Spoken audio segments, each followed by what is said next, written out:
नमस्कार मंडळी, श्री स्वामी समर्थ। यंदा 2025 मध्ये पितृपक्ष हा 8 सप्टेंबरपासून सुरू होत आहे आणि 21 सप्टेंबरला सर्व पितृ अमावस्येच्या दिवशी संपणार आहेत।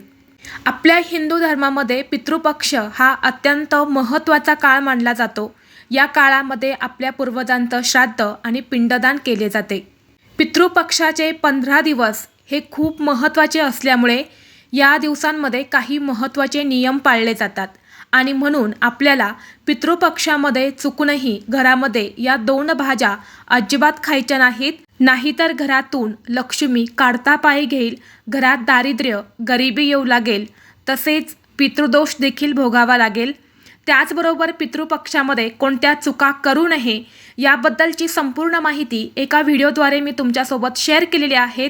तो व्हिडिओ पाहण्यासाठी या व्हिडिओखाली जो छोटा त्रिकोण दिसत आहे तर त्या त्रिकोणवरती क्लिक करा, म्हणजे योग्य ती माहिती तुमच्यापर्यंत येईल। धन्यवाद। श्री स्वामी समर्थ।